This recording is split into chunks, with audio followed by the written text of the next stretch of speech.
வணக்கம். உலகின் முக்கியச் செய்திகளுடன் உங்களை சந்திப்பதில் மகிழ்ச்சி. தற்போது கிடைத்திருக்கும் அதிர்ச்சித் தகவல்: குவைத் மீது ஈரானின் தொடர் தாக்குதல்கள். இந்த தாக்குதல்களில் குவைத்தின் அரசு கட்டமைப்புகள் சேதமடைந்துள்ளதாக தெரிவிக்கப்பட்டுள்ளது. இது அமெரிக்க ஆதரவு பெற்ற வளைகுடா நாடுகளில் பதற்றத்தை அதிகரித்துள்ளது. விரிவான தகவல்களை பார்க்கலாம். இன்றைய இரு முக்கியச் செய்திகளை விரிவாக பார்க்கலாம். முதலாவதாக, மத்திய கிழக்கில் பதற்றத்தை அதிகரிக்கும் ஈரான் குவைத் மோதல்கள். இரண்டாவதாக, இந்தியாவின் மாநிலங்களுக்கு மத்திய அரசு விடுவித்துள்ள வரிப் பகிர்வுத் தொகை, குறிப்பாக தமிழகத்திற்கு விடுவிக்கப்பட்ட 4,466 கோடி ரூபாய். முதலாம் செய்தி: குவைத் மீது தொடரும் ஈரானின் தாக்குதல் மற்றும் அரசு கட்டமைப்புகளுக்கு ஏற்பட்ட சேதம். சமீபத்திய அறிக்கைகளின்படி குவைத் மீது ஈரான் தொடர்ச்சியான தாக்குதல்களை நடத்தி வருவதாக தெரியவந்துள்ளது. இந்த தாக்குதல்களில் குவைத்தின் முக்கிய அரசு கட்டமைப்புகள் சேதமடைந்துள்ளதாகவும் தகவல்கள் வெளியாகியுள்ளன. அமெரிக்க படைகளின் தாக்குதல்கள் மீண்டும் தொடர்ந்துள்ள சூழலில், குவைத் உள்ளிட்ட அமெரிக்காவின் ஆதரவு பெற்ற வளைகுடா நாடுகளில் அமைந்துள்ள முக்கிய கட்டமைப்புகளை குறிவைத்து ஈரானிய படைகள் பதில் தாக்குதல்களை நடத்தி வருகின்றன. குவைத் இராணுவத்தின் அறிவிப்பின்படி, குவைத் எல்லையினுள் நுழைந்து தாக்குதல் நடத்த முயன்ற ஈரானிய ட்ரோன்கள் இடைமறித்து சுட்டு வீழ்த்தப்பட்டுள்ளன. மேலும், வான் பாதுகாப்பு அமைப்பு தொடர் கண்காணிப்பில் ஈடுபட்டு வருவதாகவும் குவைத் இராணுவம் தெரிவித்துள்ளது. இருப்பினும், இந்த இடைமறிப்புகளையும் மீறி தாக்குதல்கள் நடந்துள்ளன. குவைத்தின் வடக்கு மாகாணங்களில் ஈரானிய படைகள் நடத்திய தாக்குதலில் அரசு கட்டமைப்புகள் சேதமடைந்துள்ளன. குறிப்பாக, பொபியான் தீவின் மீதான தாக்குதலில் அங்குள்ள குடியிருப்பு கட்டமைப்புகளும் சேதமடைந்துள்ளதாக தெரிவிக்கப்பட்டுள்ளது. அதிர்ஷ்டவசமாக, இந்த தாக்குதல்களில் எந்தவொரு உயிர்ச் சேதமும் ஏற்படவில்லை என்று கூறப்படுகிறது. எனினும், தாக்குதலில் சேதமடைந்த கட்டமைப்புகள் குறித்து முழுமையான தகவல்கள் இன்னும் வெளியிடப்படவில்லை. இந்த தாக்குதல்களுக்கு முன்பாக, அமெரிக்காவுக்கு உளவு தகவல்களை அளிப்பதாக குற்றஞ்சாட்டி பஹ்ரைன் நாட்டில் உள்ள அமேசான் நிறுவனத்தின் தரவு மையங்கள் மீது ஈரானிய படைகள் தாக்குதல் நடத்தியது குறிப்பிடத்தக்கது. இது மத்திய கிழக்கில் பதற்றமான சூழ்நிலையை மேலும் அதிகரித்துள்ளது. இந்த ஈரானிய தாக்குதல்கள் வளைகுடா பிராந்தியத்தில் ஒரு நிலையற்ற சூழலை உருவாக்கியுள்ளன. அமெரிக்காவுக்கும் ஈரானுக்கும் இடையிலான பதற்றங்கள் தொடர்ந்து அதிகரிப்பதன் விளைவாக, வளைகுடா நாடுகளில் உள்ள அமெரிக்க நட்பு நாடுகளும் குறிவைக்கப்படலாம் என்ற அச்சம் எழுந்துள்ளது. இது உலகப் பொருளாதாரத்திலும், குறிப்பாக எண்ணெய் விலையிலும் தாக்கத்தை ஏற்படுத்தக்கூடும். உலகத் தமிழர்களுக்கு இந்தச் சூழல் எவ்வாறு தாக்கத்தை ஏற்படுத்தும் என்று பார்ப்போம். வளைகுடா நாடுகளில் லட்சக்கணக்கான தமிழர்கள் பணிபுரிகின்றனர். குறிப்பாக குவைத் மற்றும் அதைச் சுற்றியுள்ள நாடுகளில் உள்ள தமிழர்களின் பாதுகாப்பு ஒரு முக்கிய கவலையாக உருவெடுத்துள்ளது. இந்த மோதல்கள் மேலும் தீவிரமடைந்தால், அது அப்பகுதியில் உள்ள தமிழர்களின் வேலைவாய்ப்பு மற்றும் பாதுகாப்பிற்கு அச்சுறுத்தலாக அமையலாம். மத்திய கிழக்கு நாடுகளில் அரசியல் ஸ்திரமின்மை அதிகரிப்பது எண்ணெய் விநியோகச் சங்கிலிகளை பாதிக்கலாம். இது உலகப் பொருளாதாரத்தில் பெரும் தாக்கத்தை ஏற்படுத்தும்.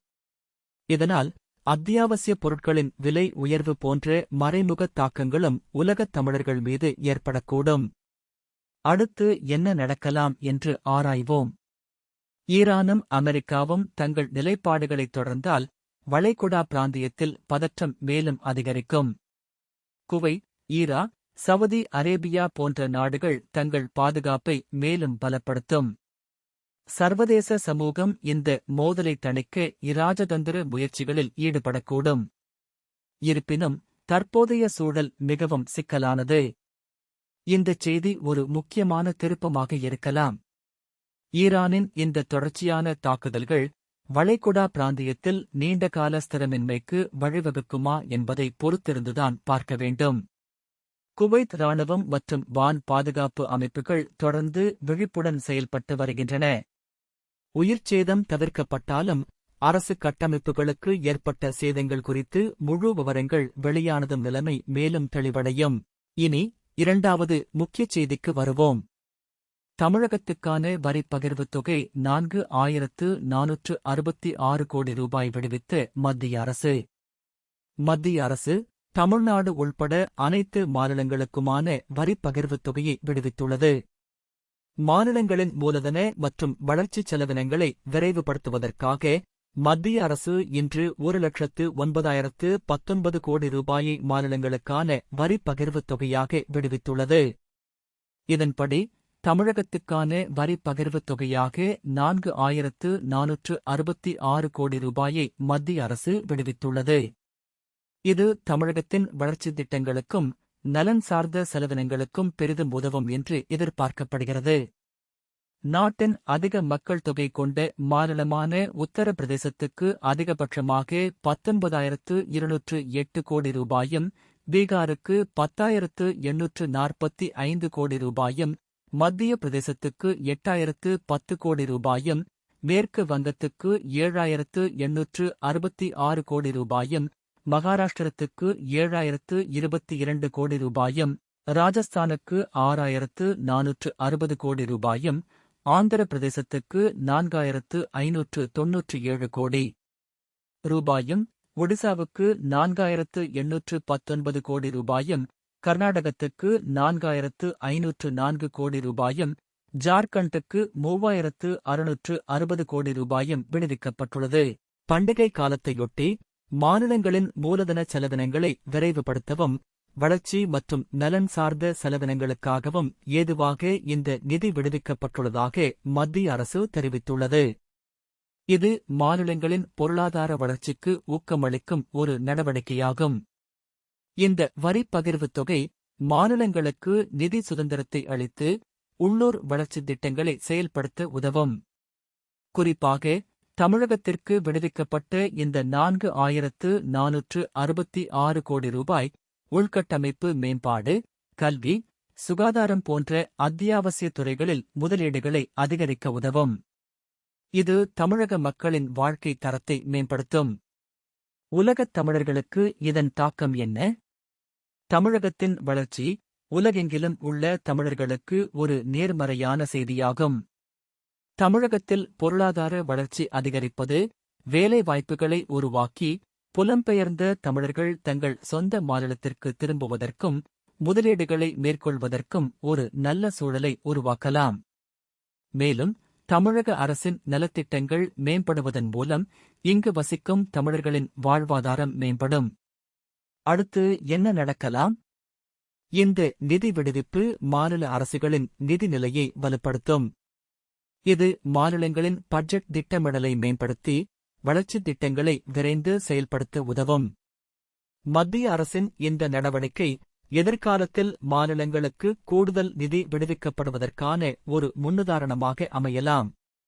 இது மத்திய மாநில உறவுகளை மேலும் வலுப்படுத்தும். இந்த நிதி விடுவிப்பு மாநிலங்களின் பொருளாதார வளர்ச்சிக்கும் குறிப்பாக தமிழகத்தின் வளர்ச்சிக்கும் ஒரு முக்கிய உந்து சக்தியாக அமையும். இது பண்டிகை கால செலவினங்களை சமாளிக்க மாநில அரசுகளுக்கு கூடுதல் பலத்தை அளிக்கும் என்பது உறுதி. இன்றைய முக்கிய செய்திகளின் சுருக்கம். முதலாவதாக, குவைத் மீது ஈரானின் தொடர் தாக்குதல்கள் அரசு கட்டமைப்புகளுக்கு சேதம் ஏற்பட்டுள்ளதாகவும் வளைகுடா பிராந்தியத்தில் பதற்றம் அதிகரித்துள்ளதாகவும் பார்த்தோம். இரண்டாவதாக, தமிழகம் உட்பட அனைத்து மாநிலங்களுக்கும் மத்திய அரசு 1,09,19 கோடி ரூபாய் வரிப் பகிர்வுத் தொகை விடுவித்துள்ளது. இதில் தமிழகத்திற்கு 4,466 கோடி ரூபாய் கிடைத்துள்ளது. உலகத் தமிழர்களின் செய்திக் குரல். மீண்டும் சந்திப்போம். நன்றி.